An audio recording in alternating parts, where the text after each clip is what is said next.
Tali pengikat mayat part yang ketiga. Tunggu selepas ini. Assalamualaikum warahmatullahi wabarakatuh dan salam sejahtera. Selamat datang ke channel Ali Bosku. Baiklah, channel ini banyak menyediakan video-video yang menarik, jadi jangan lupa untuk subscribe dan tekan butang loceng untuk update video-video yang terbaru. Jadi guys, ini part yang ketiga. Okey. So, kisah dia semakin lama semakin seram. Okey, jadi kalau anda belum tengok lagi part yang pertama dan yang kedua, anda pergi tengok dahulu. Sebab kalau anda tengok part yang ketiga ni, anda tidak akan faham. So, anda perlu tengok part 1 dahulu, part 2 dan part ketiga. Dan part ketiga ni adalah sesi rawatan Ustaz Malik kepada anak Abang Azim, iaitu Ahmad. Jadi jangan buang masa lagi. Jom kita dengar cerita ini. Jadi Abang Azim telah memberikan keizinan untuk Ustaz Malik merawat anaknya si Ahmad. So Ustaz Malik pun pegang tangan anaknya, tangan anak Abang Azim tu si Ahmad yang tengah mamai-mamai, kira macam yang masih macam mau tidur, mau terbangun dan bersandar di bahu Abang Azim. So Ustaz Malik pun bacalah Al-Fatihah, 3 kul dan ayat kursi. Pertama dia baca tidak ada apa-apa. Dan bila dia baca berulang kali, tiba-tiba guys, bilik yang di tengah tu yang terbuka tadi tu, tiba-tiba boom, terbuka luas. Terkejut jugalah Ustaz Malik dan Abang Azim melihat bilik tersebut terbuka.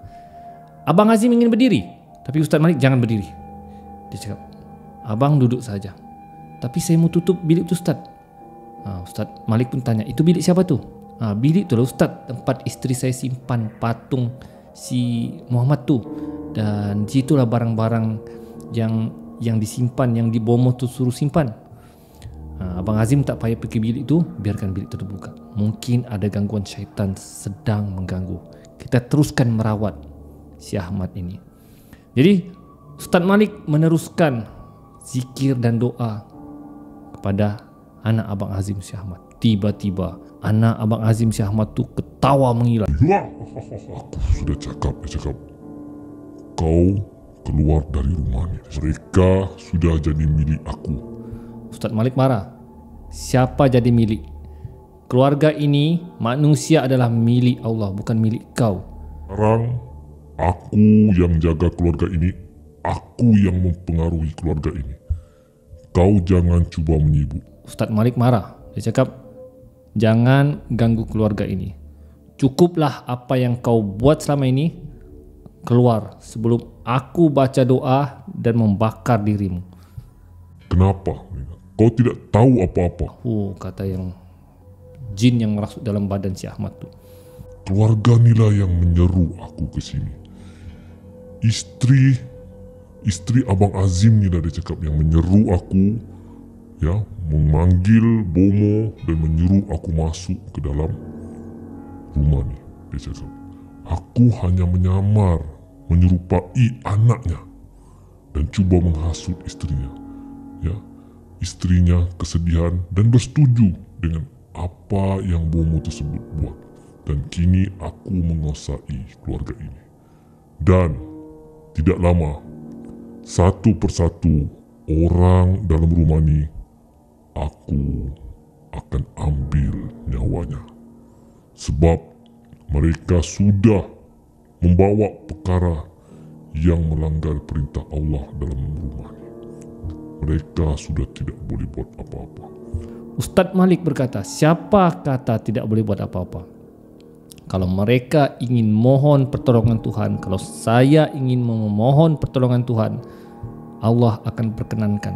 Allah itu maha pengampun lagi maha penyayang. Kalau Allah ingin perkenankan, Allah akan perkenankan. Kemudian makhluk yang dalam badan si Ahmad tu mencabar. Kalau berani, cubalah, dia cakap. Jadi Ustaz Malik tanpa membuang masa, dia baca ayat kursi, 3 kul dan Al-Fatihah. Tidak lama kemudian si Ahmad ni seperti macam terbakar. Wah, dia cakap. Dan tiba-tiba dia terus menyerang Ustaz Malik tu. Dia cuba cekik, tapi Abang Azim cuba tahan. Dan bila cuba tahan, budak tu si Ahmad tiba-tiba dia menyiku dan terkena hidung Abang Azim. Puh, berdarah hidung Abang Azim. Abang Azim tu apalagi dia tutup hidungnya sambil dia tahan. Si Ustaz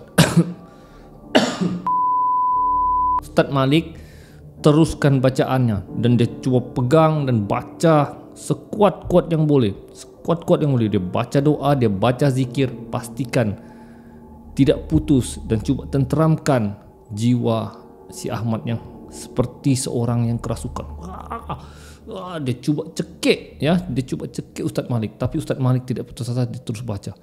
Dan tidak lama kemudian si Ahmad pun lemah dan tertidur. Dan Ustaz Malik teruskan bacaan. Astagfirullahaladzim. Tidak lama kemudian si Ahmad terbangun. Pak, apa ni Pak? Dia cakap, Ahmad tengah tidur ni, janganlah ganggu. Wah, nasib baik benda tu sudah keluar dari badan si Ahmad. Jadi Abang Azim cakap, jadi Ustaz macam mana Ustaz?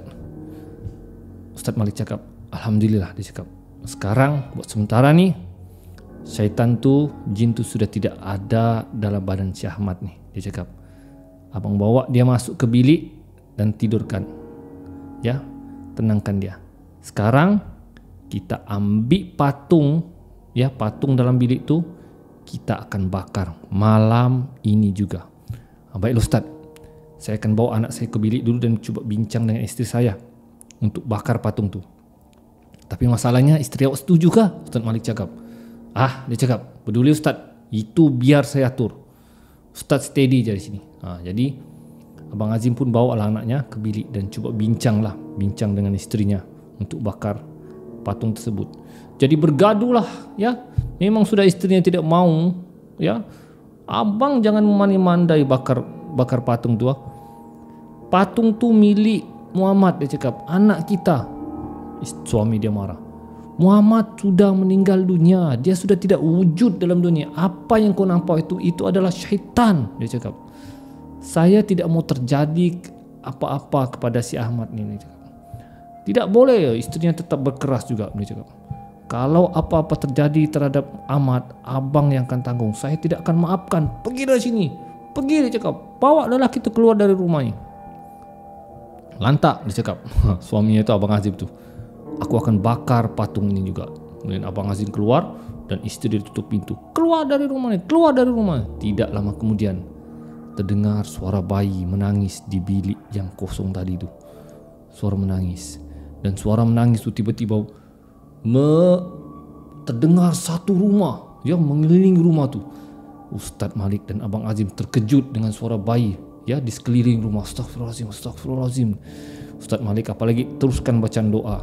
Bacaan doa, ayat kursi, Al-Fatihah dan azan. Allahu Akbar. Tidak lama kemudian suara bayi itu hilang perlahan-lahan. Jadi Ustaz Malik dia cakap, Bang Azim, cepat ambil patung tu, cepat. Jom Ustaz, masuk Ustaz, temankan saya. Dan bila masuk bilik tu, dia terkejut. Suasana bilik tu seram, gelap, dan seperti ada satu semerbak harum, ya.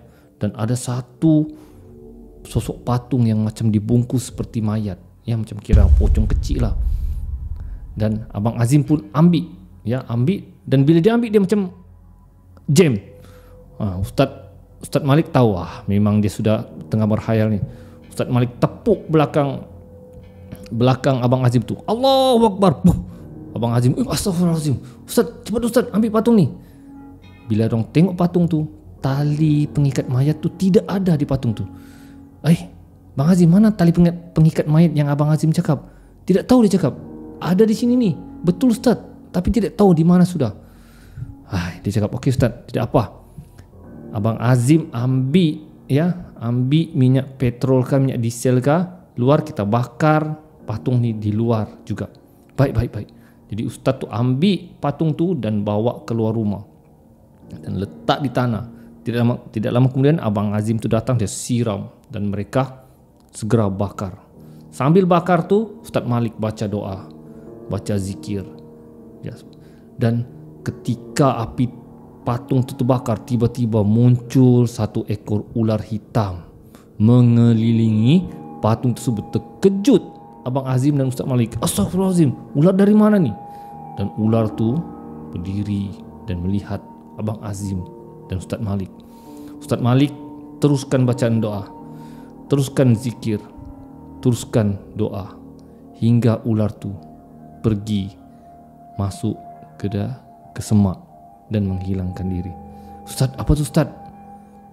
Ustaz tu cakap, mungkin ular tadi adalah jemaah jin. Tapi jangan risau Abang Azim, benda ni sudah settle, ya. InsyaAllah dengan izin Allah, benda tersebut tidak akan mengganggu rumah ini lagi. Dan kalau boleh, buang barang-barang yang berkaitan dengan benda-benda syirik, tangkal ke apakah, pastikan tidak ada dalam rumah ni, sebab dia benda tu boleh kembali lagi. Dan kalau boleh, abang ajaklah isteri abang untuk solat dan beristighfar, taubat agar tidak mengulangi perkara syirik tersebut. Ya, Ustaz jangan bimbang, itu serahkan kepada saya, biar saya settlekan benda ni. Jadi Ustaz, jadi Bang Azim, selesailah untuk di sini dahulu. Next akan datang, saya akan panggil orang-orang saya untuk menyusullah perubatan yang seterusnya. Terima kasih Ustaz, bantuan Ustaz amat saya syukuri dan ribuan terima kasih. Jadi malam tu Ustaz Malik pun balik, ya, dan sempat beri salam dan pulang ke rumah. Dan Ustaz Malik masih terfikir dengan apa yang berlaku. Dan selepas kejadian tersebut, Ustaz Malik sudah tidak berani untuk merawat bersendirian.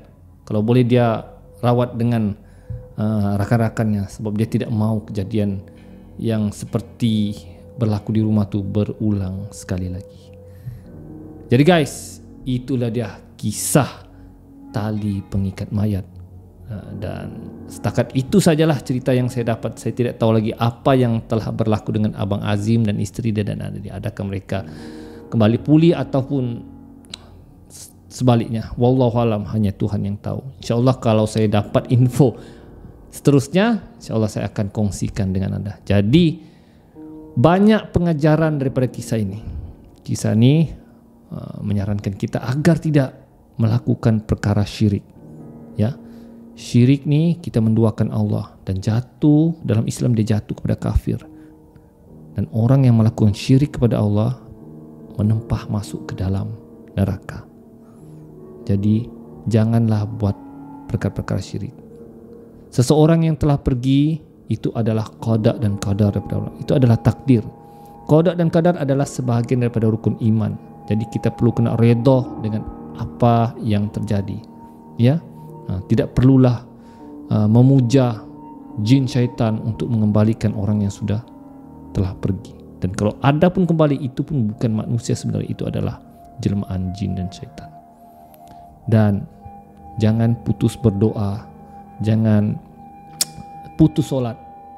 Kalau melakukan khilaf, kesalahan, segeralah bertaubat. InsyaAllah Allah Maha Pengampun lagi Maha Penyayang. Jadi guys, setakat itu saja kisah seram saya kali ini. 3 episod guys, 3 episod. Jadi diharapkan anda terhiburlah dengan kisah seram ini. Mudah-mudahan insyaAllah kalau ada kekuatan saya akan ceritakan lagi berbagai kisah seram. Kita akan berjumpa lagi di video akan datang. Ali Bosku, Assalamualaikum.